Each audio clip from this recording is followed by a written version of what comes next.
Sang pembunuh anak dan wanita akhirnya berhasil menaklukkan Rafah, sebuah wilayah tempat crossing atau penyeberangan barang dan manusia dari Mesir ke Palestina, begitu juga sebaliknya. Di sisi Mesir yang dijaga ketat oleh tentara militer Mesir, juga tentara swasta Mesir, yaitu Mitra Departemen Pertahanan Mesir, sekarang menjadi tegang. Sangat emosional rakyat Palestina di Rafah dalam beberapa hari ini. Dari keputusasaan, kemudian bahagia, kemudian putus asa lagi. Yang membuat putus asa adalah Israel masuk ke Rafah. Lalu yang membuat bahagia adalah pernyataan Hamas menyetujui gencatan senjata. Kemudian kembali lagi putus asa rakyat Rafah ketika Israel menguasai gerbang perbatasan dengan Mesir tersebut. Ketika Hamas menyetujui gencatan senjata, draft perjanjiannya ternyata bukan dibuat oleh Israel, juga bukan dibuat oleh Hamas, namun dibuat oleh Qatar dan Mesir.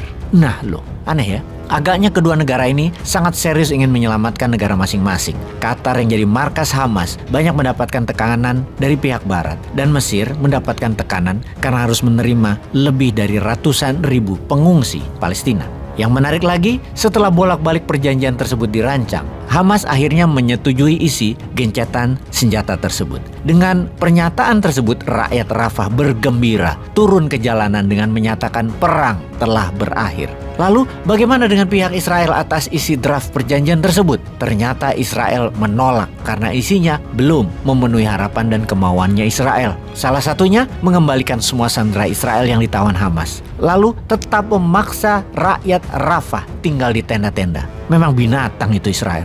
Ditambah lagi syarat Israel adalah menjadi pengendali Rafah dan jalur Gaza. Pengendali. Jadi pasukan keamanan Israel akan ada di mana-mana seperti di kota Yerusalem. Tidak ada hak dari warga Palestina nantinya. Penjajahan Israel itu malah makin kuat di jalur Gaza. Habis sudah Palestina, tinggal sepotong di West Bank saja, di tepi barat saja. Lalu apa yang Israel lakukan kemarin? Tank Israel masuk ke gerbang perbatasan Rafah, di mana jalur itu merupakan jalur utama dari Mesir ke Palestina, bolak-balik. Sejak kemarin dikendalikan 100% oleh Israel. Sumbangan warga dunia lewat Rafah tersebut, juga jalan warga Palestina keluar dari Gaza adalah lewat gerbang ini. Sekarang di bawah kendali Israel.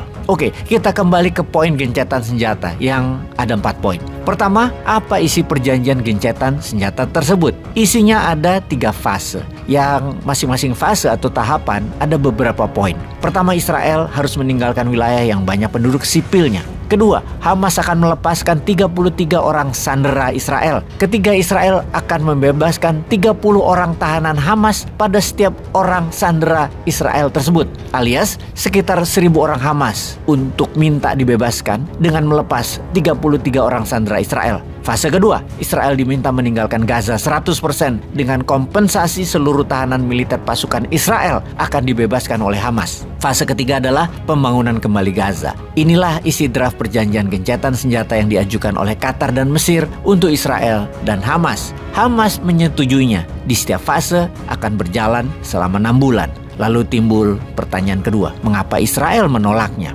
Netanyahu adalah manusia yang tidak mengharapkan Hamas menghentikan perang. Dia menginginkan perang berlanjut. Berhentinya perang sampai Israel membersihkan Gaza dari Hamas adalah cita-citanya. Bukan damai, bukan gencatan senjata. Namun dari sisi militer Israel, juru bicaranya mengatakan Israel sedang mempelajari sisi perjanjian dan akan menambah kekurangan. Artinya pihak Israel terbelah dua. Monyet Netanyahu yang haus darah ingin terus perang. Namun sebagian petinggi politik Israel ingin ambil peluang lain. Pernyataan ketiga, mengapa Hamas menyetujuinya? Bagi banyak pengamat militer berkomentar mengatakan bahwa sesungguhnya Hamas lebih peduli pada pasukannya yang berada di Rafah yang berjumlah antara 6.000 sampai 8.000 personel yang kalau tidak ditahan tentara Israel akan menangkap dan membunuh mereka semua. Hamas aslinya tidak peduli pada penduduk sipil Gaza. Mereka lebih peduli akan pasukannya tersebut. Karena itu Hamas tidak ada pilihan, yaitu menyetujui perdamaian.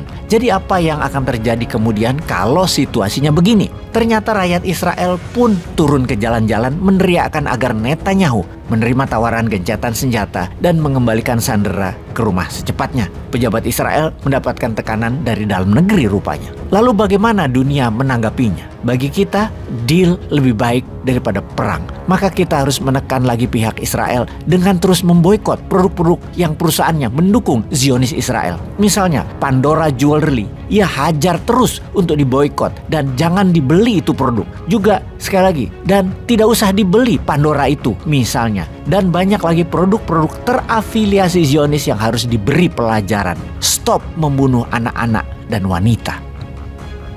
Peace.